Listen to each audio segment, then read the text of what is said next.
Welcome to our channel Revenge Drama. She's just a security guard.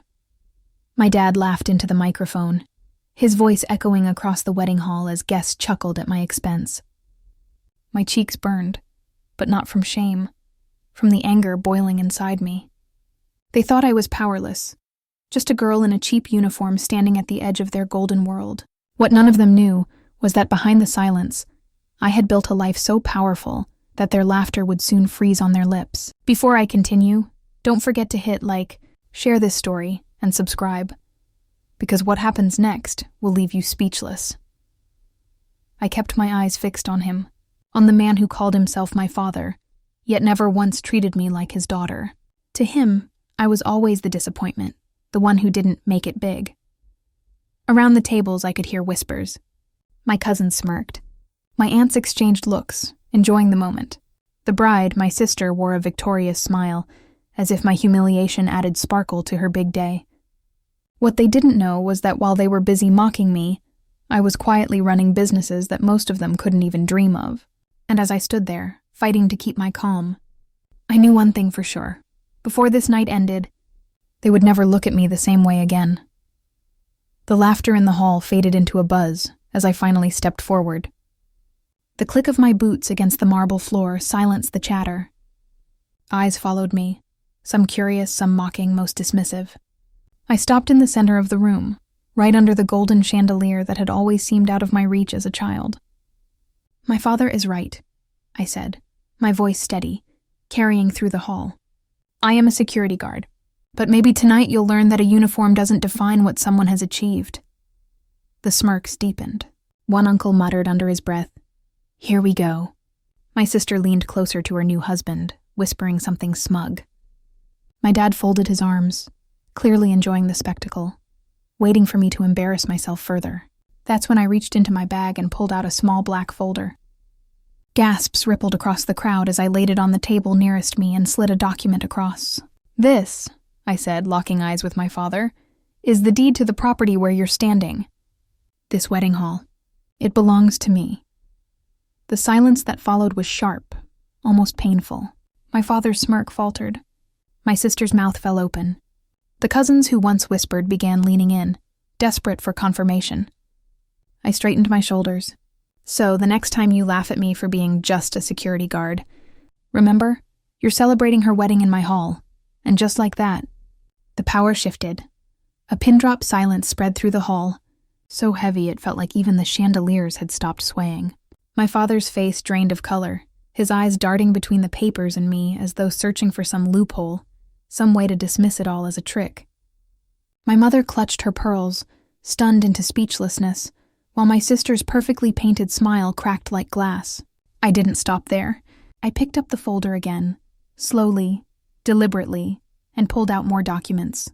"You thought I disappeared, that I failed, that I was living some small life at the bottom while you all thrived up here in your luxury," I said, my voice steady but burning with years of buried fire. "But while you erased me, I built everything from nothing. 11 years of sacrifice, sweat, and silence. And today, I no longer need your approval. I own this hall. I own 3 more across the city. And soon, I'll own the very business circles you once mocked me for never fitting into." Gasps and murmurs erupted. A few relatives exchanged glances, some whispering my name like it was the first time they'd really seen me. My uncle, who had laughed the loudest when I left home, stammered, "That this can't be true. She's bluffing!" But the crestfallen look on my father's face betrayed the truth. I took a deep breath, the weight of years of pain rising in my chest. "Do you remember the night you told me I wasn't good enough? That I'd always be a burden? That you'd rather invest in Grace because she was worth something?" My voice cracked slightly, but I held it. That night I promised myself I would never beg for a place at this table again. And now, look at us. You're eating on my land, beneath my roof, under my name. Tell me, who's the burden now? The crowd erupted. Some clapped, some whispered furiously, some just stared in awe. Grace stood frozen, her bouquet trembling in her hands, tears welling in her eyes. Not of joy, but humiliation. My father looked as though the ground beneath him had crumbled. I placed the folder back in my bag and looked around one final time. "You can keep your mockery, your gossip, Your small-minded pride. I don't need it anymore. What I've built speaks louder than any insult you've ever thrown at me." And then, without waiting for their approval or reaction, I turned and walked away, leaving behind a hall full of stunned faces, shattered egos, and the undeniable truth of who I had become. The moment I walked out of the hall, the cold night air hit my face like freedom. For the first time in years, my chest felt lighter, as though every chain they had ever tied around me had snapped. But behind me, the chaos only grew louder. I could hear voices spilling from the banquet doors, some angry, some desperate, some shocked into silence. A few relatives rushed after me. My aunt, the only one who had ever shown me a shred of kindness, grabbed my arm. "Vivienne, wait. I didn't know. I swear. I didn't know they did that to you." Her eyes were brimming with tears, her hands trembling. For a moment, I saw the girl I used to be, the one who craved affection, who wanted someone to stand by her. But I also knew this wasn't about pity anymore. "Maybe you didn't know," I replied softly. "But you didn't care enough to ask either. You all let me vanish," and that silence spoke louder than words. She broke down in sobs, but I gently pulled my arm free and walked on. Others weren't so humble. My uncle stormed forward, red-faced with embarrassment. "You think you're better than us now? Just because you made some money? Money doesn't buy you respect in this family." His voice dripped with venom, but his eyes betrayed fear. He knew the balance of power had shifted. I turned to him calmly, my voice sharp as glass. "Respect isn't given, it's earned. And I've earned mine 100 times over, without a single ounce of help from any of you."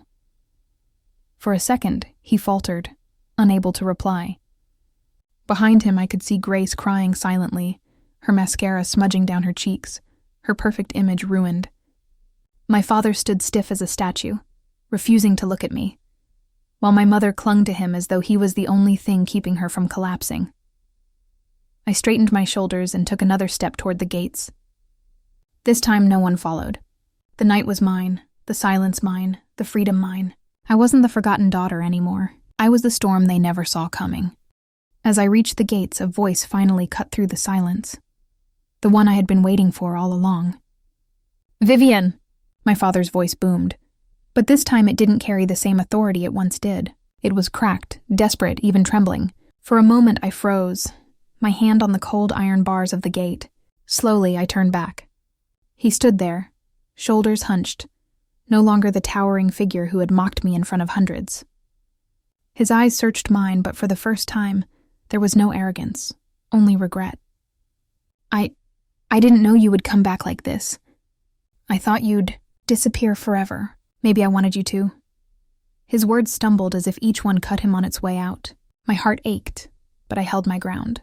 "You wanted me gone because I reminded you of what you were afraid of, the truth. That your love was conditional, that your pride mattered more than your daughter." My voice was steady, but I could feel years of hurt pouring out with every syllable. Around him, the family stood frozen, watching. My mother finally whispered, "Vivienne, please." We were wrong, but I didn't let her excuses drown me anymore. I had been drowning all my life, and tonight I had learned how to breathe. "I'm not here for apologies," I said firmly. "I'm here to remind you that the daughter you buried is alive, and she doesn't need this family to survive." Gasps spread through the crowd. My father lowered his gaze, defeated, his silence louder than any insult he had ever thrown at me. And with that, I turned away, stepping out of the gates into a future that belonged only to me. The night was cold, but inside, I burned with a fire they could never extinguish again. The city lights shimmered in the distance as I walked away from the mansion, heels clicking against the pavement. For years I had dreamed of this moment. Not revenge, not even recognition, but freedom. Tonight I finally had it. Behind those golden gates was a family that once laughed at me, mocked me, and treated me like I was invisible. They had tried to crush me, strip me of dignity, and bury me under their pride. But what they never understood was that every insult, every humiliation, and every lonely night became the bricks that built my empire. I thought about the guests still whispering inside, their faces pale from shock. I could almost hear them piecing the truth together. The security guard was actually the millionaire. The one they dismissed was the one who could buy them all 10 times over. And that thought didn't bring bitterness. It brought peace. As the cold wind brushed past me, I realized something important. I didn't need their approval. I didn't need their love. What I needed was the strength to keep standing when no one believed in me. And that strength had made me unstoppable. My driver opened the door to the black car waiting by the curb. As I slipped inside, I glanced one last time at the mansion glowing in the distance. It was a palace built on arrogance and greed. My world, on the other hand, was built on resilience and silence, and that made it unshakable. I whispered to myself, almost smiling, "They'll never forget this night. The night their lies burned down, and my truth rose higher than ever." The engine roared to life, and as the car drove off into the night, I knew this chapter was closed.